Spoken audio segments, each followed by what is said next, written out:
Dan kita kembali lagi ke jurnalis Kompas TV yang saat ini berada di Istana Merdeka Jakarta, Latifah Solesa dan juga juru kamera Arif Rahman untuk menanyakan langsung terkait dengan pembicaraan dan juga situasi pertemuan bilateral kedua presiden tersebut. Tifal.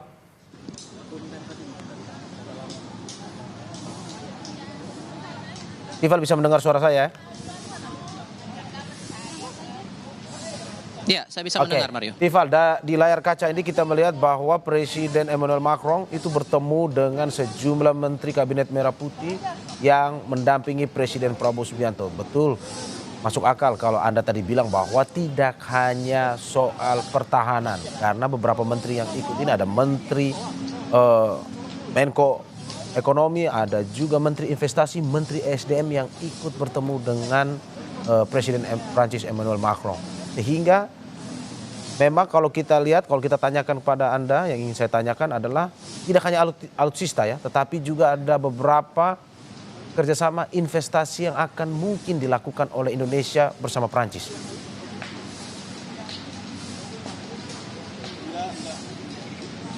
Mungkin saja itu akan diteken, mungkin saja itu akan direalisasikan dengan posisi Prancis yang terbilang cukup strategis dari segi perdagangan dan juga investasinya, Mario.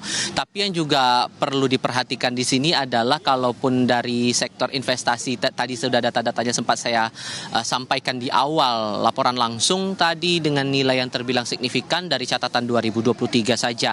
Angka ekspor dan impornya terbilang besar begitu dalam catatan pemerintah Indonesia, ditambah lagi dengan nilai investasinya berada di 6.000 proyek sepanjang tahun 2023 dan angka ini diperkirakan juga bakal terus meningkat setiap tahunnya dan bakal bertambah lagi di tahun 2024. Catatannya begitu, ini juga masih butuh konfirmasi lagi. Tapi masih ada aspek lain yang coba diperkuat begitu.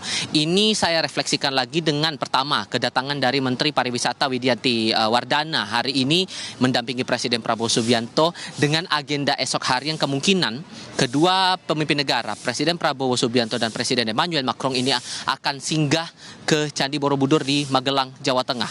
Nah, arahnya akan kemana ini menarik dicermati. Tapi kalau melihat posisi agendanya datang langsung ke Candi Borobudur, tampaknya ini akan memperkuat sektor pariwisata dan juga aspek kebudayaan. Ditambah juga tadi ada Fadlizon juga, Menteri Kebudayaan yang ikut mendampingi Presiden Prabowo Subianto hari ini. Tapi sejauh mana itu diteken, ini masih butuh konfirmasi sambil kita akan melihat nanti saat keterangan pers antara kedua pemimpin negara dan penandatanganan nota kesepahaman atau MOU ini akan dilakukan oleh pemerintahan Prancis dan juga pemerintahan Indonesia. Nah, sejauh ini yang saya pahami semua baru akan terungkap kira-kira siang nanti, mengingat banyak menteri yang ikut mendampingi, baik itu dari mendampingi Presiden Prancis maupun juga Presiden Indonesia, dan ini menandakan akan ada banyak hal yang coba diperkuat kesepahamannya di momen 75 tahun terjalinnya hubungan diplomatik antara Indonesia dan juga Prancis ini.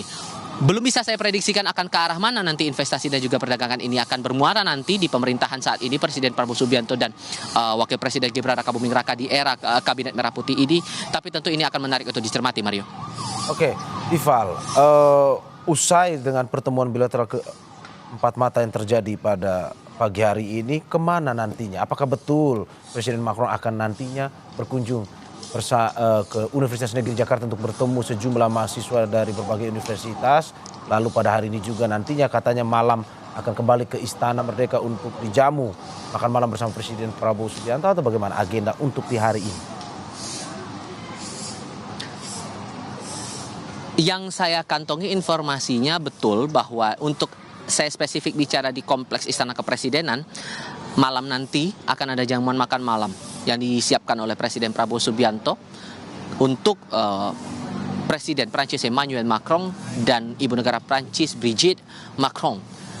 Kisarannya pada malam nanti masih butuh konfirmasi lagi kapan waktu persisnya, tapi yang jelas jamuan akan disiapkan nanti di area Istana Kepresidenan Jakarta untuk tamu kenegaraan ini. Tidak hanya untuk Presiden dan Ibu Negara Prancis, tapi juga untuk delegasi Prancis yang ikut mendampingi dalam kunjungan bilateral sepanjang hari ini, mulai dihitung sejak kemarin rombongan tiba di Pangkalan Udara Halim Perdana Kusuma Jakarta Timur di tanggal 27 Mei, lalu hari ini sampai besok hari Besok hari baru akan kemudian menuju ke Magelang, Jawa Tengah untuk 2 agenda tadi, menuju ke Akademi Militer dan juga ke Candi Borobudur. Soal kunjungan ke kampus-kampus yang terakhir kali informasinya yang saya pahami, meskipun ini masih butuh konfirmasi lagi lebih lanjut, agenda kunjungan ke beberapa titik itu tidak akan didampingi oleh Presiden Prabowo Subianto. Sepemahaman saya sampai dengan saat ini dari pihak Sekretariat Presiden, terutama dalam hal ini dari Deputi Pers dan Media, Protokol Pers dan Media, menyampaikan bahwa untuk saat ini fokus perhatian masih tertuju pada agenda yang berlangsung pagi ini hingga kemungkinannya siang nanti saat pertemuan bilateral antara kedua negara berlangsung di Istana Merdeka, Jakarta. Mario. Terima kasih jurnalis Kompas TV Tifa Solesa dan juru kamera Arif Rahman. Kita tunggu terus update-nya.